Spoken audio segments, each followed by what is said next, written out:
क्या आपको पता है कि 96% स्टार्टअप्स कभी स्केल नहीं हो पाते? वो या तो फेल हो जाते हैं या फिर सेम साइज पर स्टक रह जाते हैं फॉरएवर। लेकिन जो 4% कंपनी सक्सेसफुली स्केल हो जाती हैं, 10 मिलियन से 100 मिलियन, 100 मिलियन से बिलियन तक, वो कोई मैजिक नहीं करते। वो बस सिस्टमैटिक हैबिट्स फॉलो करते हैं जो जॉन डी रॉकफेलर ने 100 साल पहले एस्टैब्लिश किए थे। और सबसे पावरफुल बात, ये हैबिट्स इतने सिंपल हैं कि आप आज से ही इंप्लीमेंट करना शुरू कर सकते हैं, भले ही आपकी कंपनी कितनी भी छोटी क्यों ना हो। आज मैं आपको ले जा रहा हूं वर्न हार्निश की रेवोल्यूशनरी बुक स्केलिंग अप की जर्नी पर। एक ऐसी बुक जिसने 1 लाख से ज्यादा कंपनीज को हेल्प की है स्केल करने में। वर्न सिर्फ थियोरिस्ट नहीं है, उन्होंने 16,000 मेंबर्स के साथ एंटरप्रेन्योर्स ऑर्गेनाइजेशन फाउंड की, MIT में पढ़ाते हैं और 4 डेकेड्स से CEOs को एडवाइस कर रहे हैं। मुझे याद है जब मैंने पहली बार ये बुक पढ़ी तो मुझे लगा ये तो एग्जैक्टली वो फ्रेमवर्क है जो हर ग्रोइंग कंपनी को चाहिए, क्योंकि ग्रोथ केओस नहीं है, ग्रोथ एक सिस्टमैटिक प्रोसेस है। और अगले 25 मिनट में मैं आपको वो पूरा फ्रेमवर्क एक्सप्लेन करूंगा। तो चलिए शुरू करते हैं सबसे फंडामेंटल क्वेश्चन से, कंपनीज स्केल क्यों नहीं हो पाती। वर्न आइडेंटिफाई करते हैं 3 मेजर बैरियर्स। पहला है लीडरशिप बैरियर, फाउंडर्स को डेलीगेट करना नहीं आता, वो खुद सब कुछ कंट्रोल करना चाहते हैं, रिजल्ट बॉटलनेक बन जाते हैं। दूसरा है इंफ्रास्ट्रक्चर बैरियर, जैसे जैसे कंपनी बढ़ती है सिस्टम्स और प्रोसेसेस नहीं बढ़ते, कियोस होने लगता है। तीसरा है मार्केट डायनामिक्स बैरियर, कंपटीशन बढ़ती है, मार्केट चेंज होता है, लेकिन कंपनी अडेप्ट नहीं कर पाती। अब इन बैरियर्स को ओवरकम करने के लिए वर्न देते हैं 4D फ्रेमवर्क। पहला D है ड्राइव, यानी एग्जीक्यूटिव टीम का पैशन रॉकफेलर हैबिट्स को इंप्लीमेंट करने का। दूसरा D है डिमांड्स, प्रोसेस एफिशिएंसी और स्टेक होल्डर रेपुटेशन को बैलेंस करना। तीसरा D है डिसिप्लिन्स, एक रिदम एस्टैब्लिश करना ऑर्गेनाइजेशन में। चौथा D है डिसीजंस, 4 की एरियाज में राइट डिसीजंस लेना। और ये 4 की डिसीजन एरियाज हैं पीपल, स्ट्रैटेजी, एग्जीक्यूशन और कैश। वर्न कहते हैं कि अगर आप इन चारों में एक्सीलेंस अचीव कर लें तो स्केलिंग ऑटोमेटिक हो जाती है। तो चलिए डीपली समझते हैं हर एरिया को। पीपल पर बात करते हैं। वर्न का फेमस कोट है, if you can't see them you can't lead them. उनका पॉइंट है कि लीडर्स को फिजिकली प्रेजेंट होना चाहिए, रिमोट मैनेजमेंट काम नहीं करती ग्रोइंग कंपनीज में। वर्न रेकमेंड करते हैं कि सीनियर लीडर्स अपना 80% टाइम मार्केट में कस्टमर्स के साथ, एम्प्लॉइज के साथ स्पेंड करें। और हायरिंग के बारे में वर्न बहुत स्पेसिफिक है। उनका मंत्र है hire for attitude, train for skill. Skills सिखाई जा सकती हैं, लेकिन एटीट्यूड और कल्चरल फिट ये फंडामेंटल है। वर्न एक पावरफुल टूल शेयर करते हैं, टॉप ग्रेडिंग मेथोडोलॉजी, जहां आप A प्लेयर्स हायर करते हैं, B प्लेयर्स को डेवलप करते हैं और C प्लेयर्स को एग्जिट करते हैं। मुझे पर्सनली ये लेसन बहुत वैल्यूएबल लगी, क्योंकि मैंने देखा है कि कैसे एक रॉन्ग हायर पूरी टीम की एनर्जी ड्रेन कर सकता है, और कॉन्वर्सली कैसे एक अमेजिंग हायर पूरी टीम को एलिवेट कर सकता है। अब स्ट्रैटेजी पर आते हैं, और यहां वर्न का सबसे पावरफुल टूल है 1 पेज स्ट्रेटेजिक प्लान। ये लिटरली 1 पेज है जहां आपकी पूरी स्ट्रैटेजी कैप्चर होती है। Core values, core purpose, BAG, big hairy audacious goal, brand promise, critical number, सब कुछ 1 पेज पर। वर्न एम्फसाइज करते हैं कि स्ट्रैटेजी कॉम्प्लिकेटेड नहीं होनी चाहिए। अगर आप अपनी स्ट्रैटेजी को 1 पेज पर समराइज नहीं कर सकते तो प्रोबेबली वो क्लियर नहीं है, और अगर स्ट्रैटेजी क्लियर लीडरशिप को नहीं है तो एम्प्लॉइज को कैसे होगी। BAG कॉन्सेप्ट फैसिनेटिंग है, ये जिम कॉलिंस से इंस्पायर्ड है। BAG एसेंशियली एक 10 to 25 इयर्स का ऑडेशियस गोल होता है।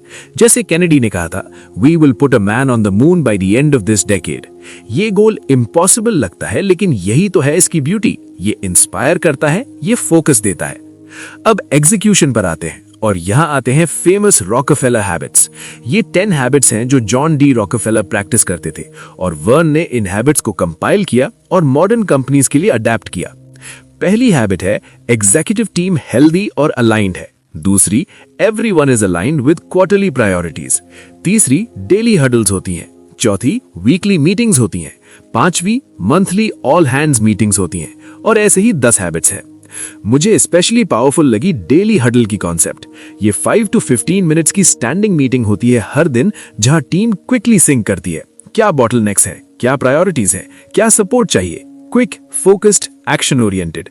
और यहां मैं एक बात कहना चाहूंगा, अगर आप ऐसी प्रैक्टिकल एक्शनेबल बिजनेस फ्रेमवर्क्स चाहते हैं तो बुक समरी अड्डा को जरूर सब्सक्राइब कीजिए। कैश पर आते हैं, सबसे क्रिटिकल लेकिन ऑफन इग्नोर्ड एस्पेक्ट। वर्न का पावरफुल स्टेटमेंट है, ग्रोथ सक्स कैश। बहुत से कंपनीज प्रॉफिटेबिलिटी पर फोकस करती हैं लेकिन कैश फ्लो इग्नोर करती हैं, एंड दैट्स डेंजरस, क्योंकि आप प्रॉफिटेबल हो सकते हैं पेपर पर, लेकिन अगर कैश फ्लो नेगेटिव है तो आप बस्ट हो सकते हैं। वर्न शेयर करते हैं 7 कैश फ्लो लेवर्स, जैसे इन्वेंट्री टर्न्स बढ़ाना, पेमेंट टर्म्स इंप्रूव करना, प्राइसिंग ऑप्टिमाइज करना। हर लेवर को स्लाइटली मूव करो और कलेक्टिवली बड़ा इंपैक्ट होता है कैश फ्लो पर। अब मैं आपको और डीपली बताता हूं हर रॉकफेलर हैबिट के बारे में, क्योंकि यही हैं वो कॉन्क्रीट एक्शंस जो एक्चुअली मेक अ डिफरेंस करते हैं। पहली रॉकफेलर हैबिट है, executive team must be healthy and aligned. Verne कहते हैं कि अगर लीडरशिप टीम इंटरनली कॉन्फ्लिक्ट में है तो बाकी ऑर्गेनाइजेशन कैसे अलाइन होगी। इसलिए रेगुलर एग्जीक्यूटिव टीम मीटिंग्स जरूरी है, not just business meetings but sessions जहां टीम ट्रस्ट बिल्ड करे, ओपनली कम्युनिकेट करे, कॉन्फ्लिक्ट्स रिजॉल्व करे। वर्न रेकमेंड करते हैं पैट्रिक लेंसियोनी की 5 डिसफंक्शंस फ्रेमवर्क यूज करना। दूसरी हैबिट है, everyone has to be aligned with quarterly priorities. Verne यहां इंट्रोड्यूस करते हैं कॉन्सेप्ट ऑफ क्वार्टरली थीम। हर क्वार्टर एक स्पेसिफिक थीम होनी चाहिए, may be customer delight quarter या ऑपरेशनल एक्सीलेंस क्वार्टर, और पूरा ऑर्गेनाइजेशन उस थीम के अराउंड अलाइन होना चाहिए। इससे फोकस बनता है। तीसरी हैबिट है, कम्युनिकेशन रिदम इज एस्टैब्लिश्ड और इंफॉर्मेशन फ्लोज थ्रू ऑर्गेनाइजेशन। यहां आता है कॉन्सेप्ट ऑफ कास्केडिंग मैसेजेस। जो स्ट्रेटेजिक डिसीजंस लीडरशिप लेवल पर होते हैं वो सिस्टमैटिकली नीचे तक कम्युनिकेट होने चाहिए। वर्न सजेस्ट करते हैं एक वीकली ईमेल या वीडियो अपडेट सीईओ की तरफ से, जो होल कंपनी को अपडेट रखे। चौथी हैबिट है, every facet of organisation has person assigned with accountability. Verne यहां बहुत क्लियर है, if everyone is responsible, no one is responsible. हर गोल, हर प्रोजेक्ट, हर मेट्रिक के लिए एक स्पेसिफिक पर्सन अकाउंटेबल होना चाहिए, और ये अकाउंटेबिलिटी विजिबल होनी चाहिए ऑर्गेनाइजेशन में। मुझे पर्सनली ये हैबिट इंप्लीमेंट करने में इनिशियली स्ट्रगल हुई थी, क्योंकि इंडियन कल्चर में हम ऑफन कलेक्टिव रिस्पॉन्सिबिलिटी की बात करते हैं, लेकिन वर्न सही कहते हैं, collective responsibility means nobody is really responsible. जब मैंने स्पेसिफिक अकाउंटेबिलिटी असाइन करनी शुरू की तो एग्जीक्यूशन ड्रामेटिकली इंप्रूव हुई। पांचवी हैबिट है, ongoing employee input is collected to identify obstacles और अपॉर्चुनिटीज। वर्न रेकमेंड करते हैं regular employee surveys, suggestion boxes, town halls, लेकिन इंपॉर्टेंट बात, सिर्फ इनपुट कलेक्ट करना इनफ नहीं है, उस इनपुट पर एक्शन लेना जरूरी है। अगर एम्प्लॉयज देखते हैं कि उनकी फीडबैक को सीरियसली लिया जा रहा है और उस पर एक्शन हो रहा है तो वो और इंगेज्ड होते हैं। छठी हैबिट है, reporting and analysis of customer feedback data is as frequent and accurate as financial data. Verne कहते हैं कि बहुत सी कंपनीज फाइनेंशियल मेट्रिक्स को तो रिलीजियसली ट्रैक करती हैं, लेकिन कस्टमर सेटिस्फैक्शन मेट्रिक्स को इग्नोर करती हैं। ये मिस्टेक है।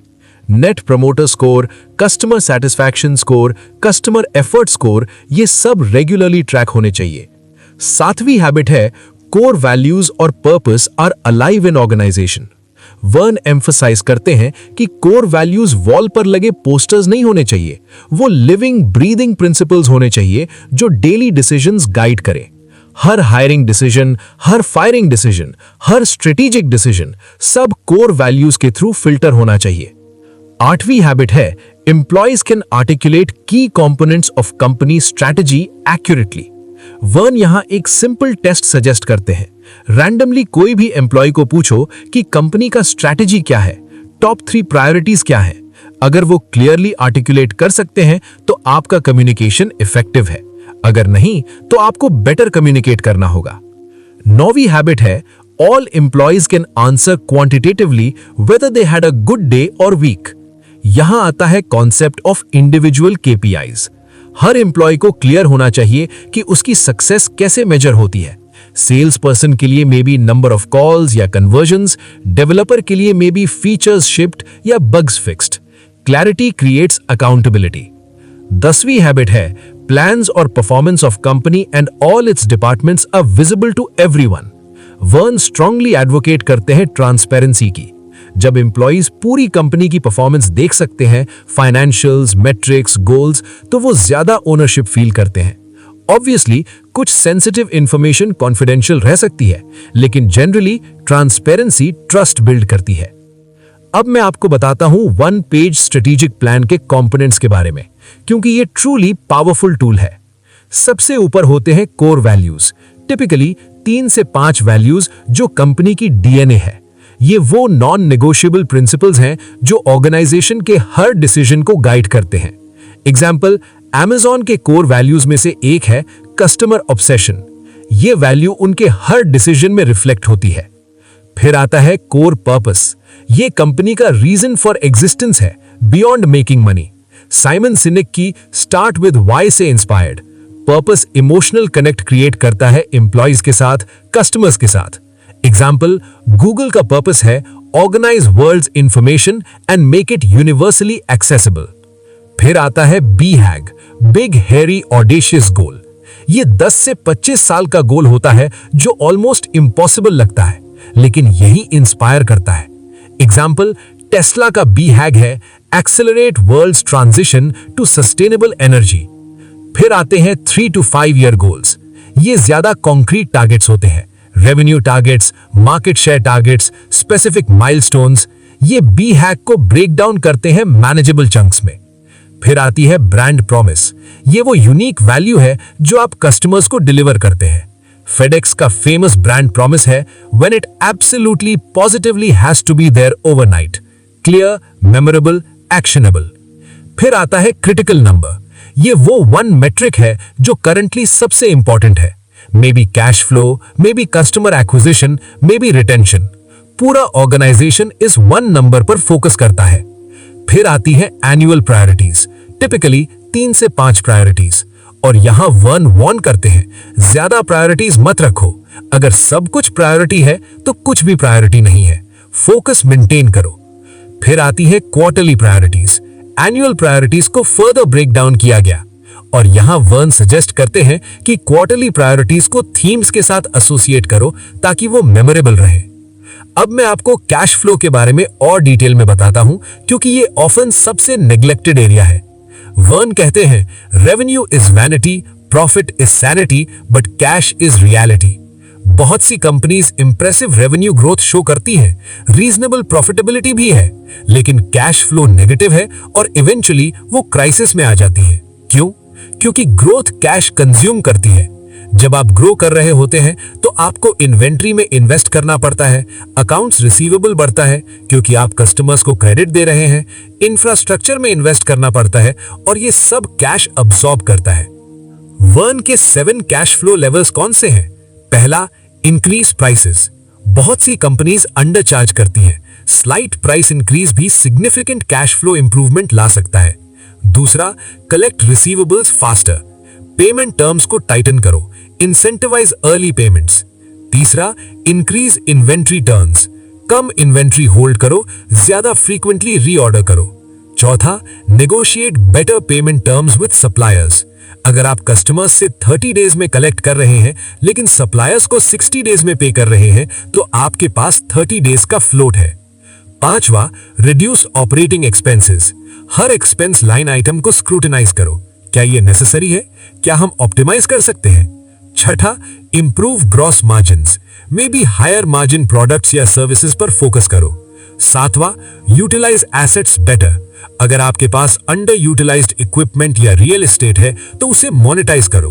वर्न एम्फसाइज करते हैं कि हर लीवर को थोड़ा इंप्रूव करो। मे बी प्राइसेस 2% बढ़ाओ, रिसीवेबल्स कलेक्शन 5 दिन जल्दी करो, इन्वेंट्री टर्न्स 10% इंप्रूव करो। इंडिविजुअली ये छोटी चेंजेस हैं, लेकिन कलेक्टिवली ये ड्रामेटिक इंपैक्ट डालते हैं कैश फ्लो पर। मुझे पर्सनली कैश फ्लो मैनेजमेंट में इनिशियली बहुत स्ट्रगल हुई थी। पेपर पर हम प्रॉफिटेबल थे, लेकिन हर मंथ एंड पर कैश क्रंच होती थी। फिर जब मैंने वर्न की टीचिंग्स अप्लाई की, स्पेसिफिकली रिसीवेबल्स कलेक्शन इंप्रूव की और इन्वेंट्री बेटर मैनेज की, तो cash flow situation dramatically improve हुई। और ये पीस ऑफ माइंड जो आती है जब आपके पास हेल्दी कैश बैलेंस है, वो प्राइसलेस है। अब मैं आपको बताता हूं मीटिंग रिदम के बारे में, क्योंकि ये एग्जीक्यूशन का बैकबोन है। वर्न रेकमेंड करते हैं 4 टाइप्स की रेगुलर मीटिंग्स। डेली हडल्स, 5 से 15 minute, standing meeting, quick sync, कौन क्या कर रहा है, कहां स्टक है, किसे क्या सपोर्ट चाहिए, short, focused, action oriented. Weekly tactical meetings 60 से 90 मिनट। यहाँ टीम डीपर डाइव करती है करंट वीक की प्रायोरिटीज में, प्रॉब्लम सॉल्व करती है, डिसीजंस लेती है। वर्न सजेस्ट करते हैं एक स्ट्रक्चर्ड एजेंडा, अचीवमेंट्स पिछले वीक की, प्रायोरिटीज इस वीक की, बॉटलनेक्स की डिस्कशन। मंथली स्ट्रेटेजिक मीटिंग्स 2 से 4 घंटे। यहाँ लीडरशिप टीम बिगर पिक्चर पर फोकस करती है, market trends, competitive landscape, strategic initiatives. यहाँ कम टैक्टिकल और ज़्यादा स्ट्रेटेजिक होना चाहिए। क्वार्टरली और एनुअल प्लानिंग सेशंस, पूरे दिन या मल्टीपल डेज की ऑफ साइट मीटिंग्स जहां कॉम्प्रिहेंसिव प्लानिंग होती है। क्वार्टरली प्रायोरिटीज सेट होती हैं, एनुअल स्ट्रैटेजी रिव्यू होती है।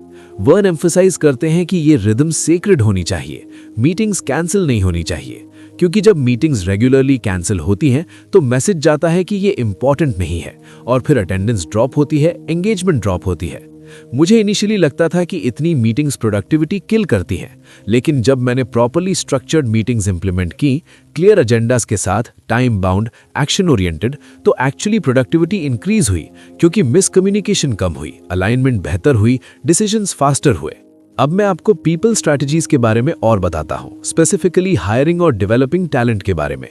वर्न का फिलॉसफी है hire for attitude and aptitude, train for skills. Skills सिखाए जा सकते हैं, लेकिन एटीट्यूड और कल्चरल फिट ये फंडामेंटल है। इसलिए इंटरव्यू प्रोसेस में सिर्फ टेक्निकल स्किल्स टेस्ट मत करो, वैल्यूज अलाइनमेंट भी टेस्ट करो। बिहेवियरल क्वेश्चंस पूछो, सिचुएशनल सिनेरियोस प्रेजेंट करो, रेफरेंस चेक्स को सीरियसली लो। और वर्न रेकमेंड करते हैं स्लो हायरिंग। बेटर है कि पोजीशन कुछ देर खाली रहे बजाय रॉन्ग पर्सन हायर करने के, क्योंकि रॉन्ग हायर कॉस्टली है, फाइनेंशियली, कल्चरली और टाइम वाइज। लेकिन साथ ही वर्न एडवोकेट करते हैं फास्ट फायरिंग। अगर कोई काम नहीं कर रहा है, रिपीटेडली परफॉर्मेंस इश्यूज हैं या कल्चरल मिसफिट है, तो क्विकली डिसीजन लो।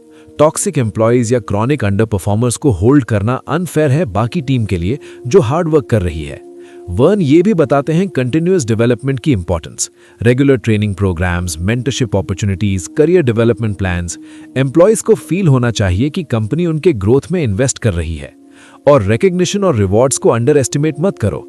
Public recognition, appreciation, celebrating wins, ये सब एम्प्लॉय मोराल बूस्ट करता है। वर्न सजेस्ट करते हैं regular recognition programs, peer to peer appreciation mechanisms. Strategy के बारे में वर्न एक फैसिनेटिंग कॉन्सेप्ट शेयर करते हैं, हु, व्हाट, हाउ। ये 3 फंडामेंटल क्वेश्चंस हैं जो हर बिजनेस को आंसर करने चाहिए। हु, कौन है आपके ideal customers, specifically demographics, psychographics, behaviours. जितना स्पेसिफिक आप होंगे उतना बेटर आप उन्हें सर्व कर पाओगे। और यहाँ वर्न वॉर्न करते हैं, trying to serve everyone means serving no one well. Focus करो एक स्पेसिफिक नीश पर। व्हाट, क्या है आपका यूनिक वैल्यू प्रोपोजिशन?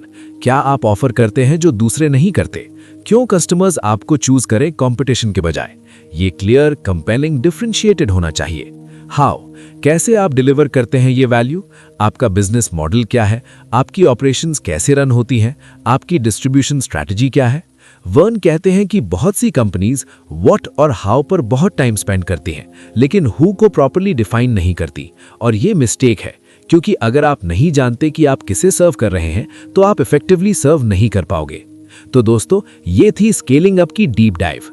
वर्न हार्निश ने लिटरली डेकेड्स का विजडम, थाउजेंड्स ऑफ कंपनीज के साथ काम करने का एक्सपीरियंस इस बुक में कंपाइल किया है, और रिजल्ट है एक comprehensive actionable framework.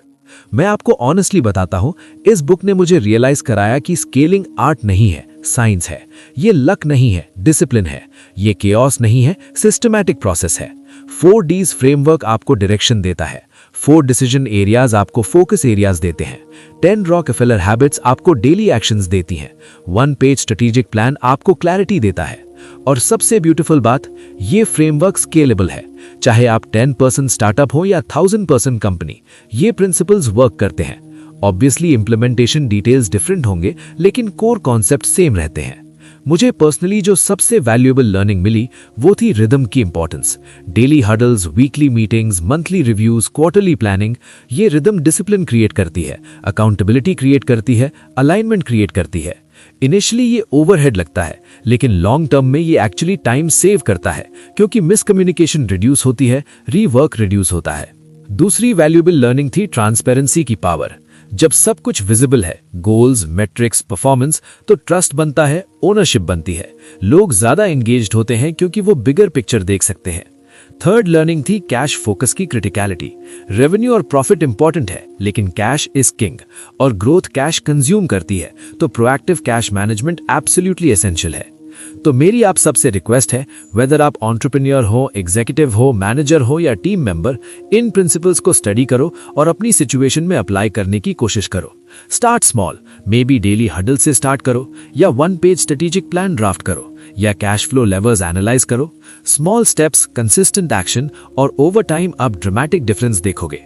Scaling up दिखता इंटिमिडेटिंग है, लेकिन है सिस्टमैटिक, और with right habits, right tools, right mindset कोई भी ऑर्गेनाइजेशन स्केल कर सकता है। वर्न हार्निश ने हमें ब्लूप्रिंट दिया है, अब हम पर है उसे इंप्लीमेंट करना। All the best for your scaling journey.